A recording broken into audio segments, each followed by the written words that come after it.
Hello, everyone. My name is Steve Prusin, and today I'll be talking about the role of drug use within high school athletics. More specifically, though, the question trying to be answered in my study is what factors push a high school athlete to use performance enhancing drugs? So here's the introduction to my study. Just to start off, nearly 40% of high school athletes have tried and used some form of performance enhancing drug. And I know you might be looking at this and saying, well, alcohol isn't a performance enhancing drug. On the contrary, though, I believe that it is. Performance enhancing drugs don't just have to be steroids that help you on the field. It can be drugs that help you off the field as well. It can be used recreationally, including pain relievers like oxycodone and marijuana, stress relievers like alcohol and tobacco, and even something to keep you focused like Adderall. All of these things can be considered performance enhancing drugs. The study will also be trying to find and, more importantly, educate high school students on the health and safety effects that these performance enhancing drugs can have, whether that be short term or long term lasting effects, such as things like cancer, addiction, and even possible death. So here's the significance to my study. Teens within the age range of 14 to 18 are more susceptible to trying drugs and leading to future use and abuse throughout their lives.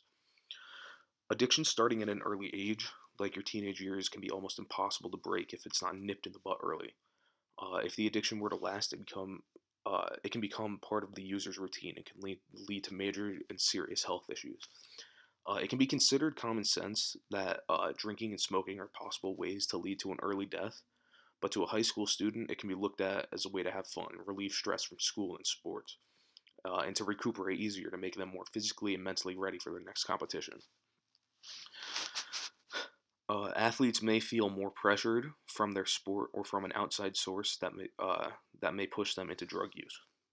So this point is talking more about the reasons as to why someone uses PEDs. The stress and pressure from the sport can weigh heavily on a high school student's mind and push them to believe that the use of drugs is the only possible solution in their current to their current problems and struggles.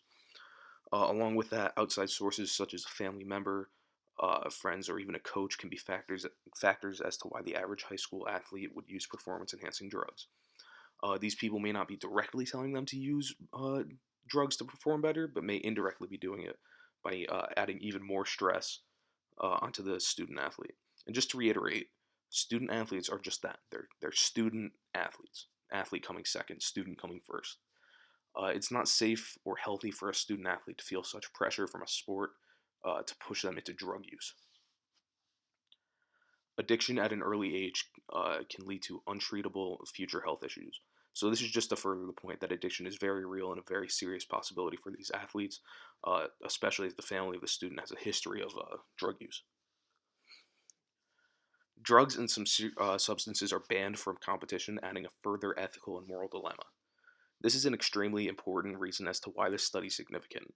Not only are there physical health risks involved with drug use, but there are also severe mental hurdles that need to be jumped before one can decide to use and abuse.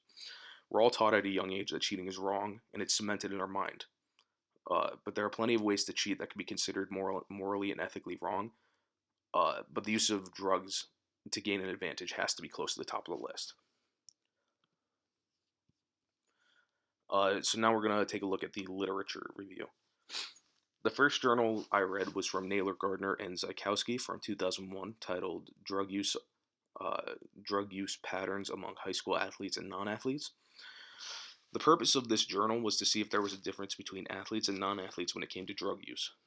The study had over 500 students from 15 randomly selected high schools in Massachusetts to participate in the study with a near perfect split between men and women. These participants were given a questionnaire in which they would have to describe themselves as an athlete or a non-athlete and confidentially disclose their previous drug use. Ultimately, it was discovered that there's not much of a difference between the amount of student athletes or the amount of students uh, that use drugs, split between athletes and non-athletes, nearly 5% on each side. But there was a definitive difference between the types of drugs taken. Non-athletes were more likely to take hallucinogens such as LSD, while non-athletes were more likely to take PEDs like Adderall and Oxycodone. The next journal I read was from Lohr, LeCurf, and Bensinger from 2004, titled Drugs, Recreational Drug Use and Attitudes Towards High School Students. This article focused mainly on attitudes of high school students uh, towards drugs. This is different from the first journal because instead of focusing mainly on whether or not these athletes use drugs, this journal focuses on the attitudes of drug use, whether they believe it's right and wrong. This study was given to over 5,000 students with nearly 2,000 responses uh, through an anonymous survey. It was concluded that out of the sample, 4% of students believe that the use of performance-enhancing drugs is not wrong and that they would do it themselves. And compared to the entire population, these numbers go exponentially up, as 4% still contributes to tens of thousands of students. Along with that, nearly 40% of students were found to believe that recreational use of tobacco and alcohol is okay and would participate themselves. The third journal I read came from Lagrange, Callahan, and Cummings from 2011, titled Anabolic Androgenic Steroid Use in Teens, Prevalence, Demographics, and Perception of Effects. Just to make sure we're all on the same page, really quick, there are many different kinds of steroids, but anabolic steroids are the ones you read about professional athletes taking to play better. This journal seemed to be a combination of the previous two journals discussed, and it was about the personal use of PEDs, more specifically anabolic steroids, and the perception of the effects they have. Within the 4,300 student surveys, 129 of them had to be excluded from the results, as the researchers kind of pulled a fast one over the participants in the questionnaire, where the students had discussed their personal use of drugs. The researchers included a drug that doesn't exist, and they knew if these students had said that they'd use it, they knew to remove them from the conclusion.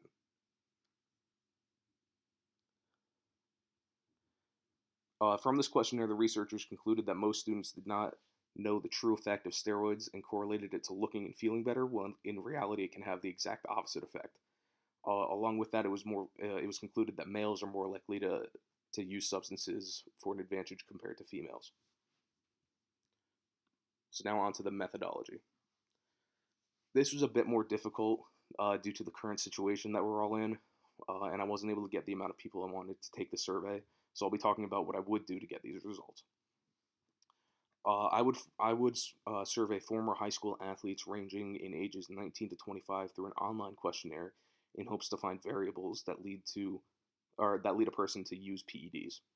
The questionnaire would discuss participants' personal and secondary experiences with drugs, their experience after the use of drugs, and their current situation now.